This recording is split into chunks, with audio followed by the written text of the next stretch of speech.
आज हम बात करेंगे मेडिकल साइंस में यकीन के ऊपर, और वो यकीन जो एक पेशेंट के जहन में होता है जब वो कोई भी प्रेस्क्रिप्शन अडॉप्ट कर लेता है।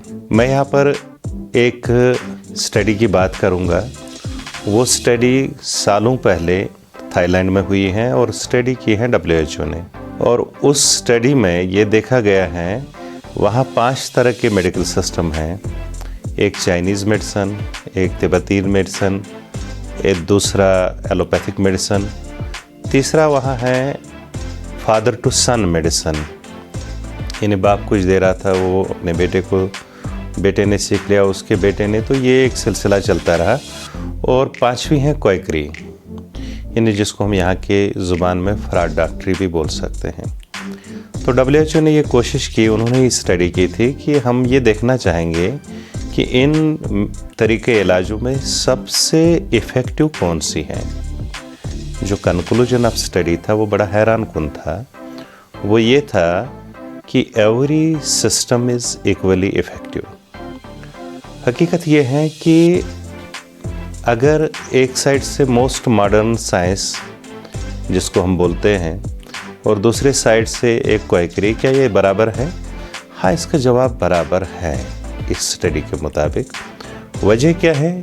वो यकीन जो एक बीमार के जहन में होता है, और बीमार का जहन जो है जब वो उसी यकीन के साथ दवाइयाँ लेता है, प्रेस्क्रिप्शन लेता है, तो वही यकीन जो है हीलिंग में तब्दील हो जाता है या हीलिंग पावर में तब्दील हो जाता है। यही सबसे बड़ी हकीकत है। साइंटिफिकली इसको 2 तरह से देख सकते हैं, जिसको हम प्लेसिबो इफ़ेक्ट भी बोलते हैं। यानी कभी कभार जब हमें ट्रायल लेनी हो किसी ड्रग की, तो हम कंपेयर करते हैं प्लेसिबो से। तो कभी कभार प्लेसिबो और ड्रग का इक्वल इफ़ेक्ट होता है। प्लेसिबो पहले क्या है? प्लेसिबो ड्रग की शक्ल का कोई भी ऐसी चीज़ है जो बज़ात खुद ड्रग नहीं होता है, अलबत्ता ये है कि उसमें कुछ ऐसी चीज़ डाली जाती हैं जो साइंटिफिकली या फार्माकोलॉजिकली एक्टिव नहीं होती हैं उसमें कोई भी सब्सटेंस। जैसे गेहूं का आटा किसी कैप्सूल में हमने डाल दिया और दूसरे में दवाई डाल दी। एक ग्रुप को हमने गेहूं का आटा कैप्सूल में दे दिया और दूसरे को दवाई दे दी। फिर दोनों ग्रुप्स को देखा कि किस में क्या रिजल्ट्स आ गए, और अगर गेहूं के आटे वाले रिजल्ट्स मान लीजिए 20% आ गए और दवाई के 30% आ गए, तो हम ये कहते हैं कि वो 10% ज़्यादा इफ़ेक्टिव है दैन प्लेसिबो। तो इस तरह से जो प्लेसिबो है वो दवा काम नहीं करती है, बेसिकली उस बीमार का वो यकीन काम करता है जो यकीन के साथ वो दवाई खाता है, और वही यकीन जो है एनर्जी में तब्दील हो जाता है, एक थॉट प्रोसेस में तब्दील होता है, और वही जो है एक सोर्स बनता है हीलिंग के लिए, हीलिंग पावर के लिए। दूसरा इफ़ेक्ट जो हम देखते हैं scientifically, that is nocebo effect. यानी एक बंदा आया, उसने जहन में पहले ही बना लिया कि यार मुझे इस दवा से कोई फ़र्क नहीं होगी, मुझे किसी दवा से कोई फ़र्क नहीं होगी, मुझे उस डॉक्टर से फ़र्क नहीं होगी। बाद में अगर वो आब हयात या अमृत भी उसको दे दे, वाकई फ़र्क नहीं होगा, क्योंकि उसने पहले ही यकीन रखा होता है कि मुझे इससे इफ़ाका नहीं होना है। तो ये सारे इफ़ेक्ट्स जो है वो काम करते हैं और इनको समझने की ज़रूरत है।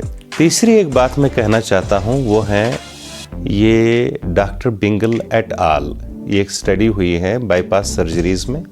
500+ पेशेंट्स को उन्होंने बाईपास सर्जरी की है थिएटर ए और थिएटर बी में। थिएटर ए में क्या प्रोटोकॉल था कि बाईपास सर्जरी की जाती थी कार्डियक पेशेंट्स में, और थिएटर बी में प्रोटोकॉल ये था कि सर्जरी नहीं की जाती थी, बस थोड़ा सा कट यहाँ पर किया और एनेस्थेटाइज किया और फिर टाँके लगाए, और उनको कहा गया कि भाई ठीक है, तुम अब ठीक हो, तुम्हारी सर्जरी बहुत अच्छी हुई।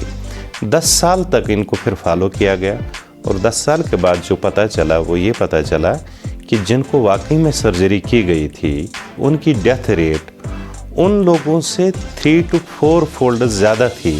किनसे? जिनको सर्जरी नहीं की गई थी या जिनको फेक सर्जरी की गई थी। तो इसका मतलब हीलिंग किसने की? सर्जरी ने नहीं, उस यकीन ने जो आपने पैदा किया था पेशेंट के जहन में। तीसरी बात मैं यहाँ पर बताना चाहता हूँ, वो भी एक स्टडी हुई है।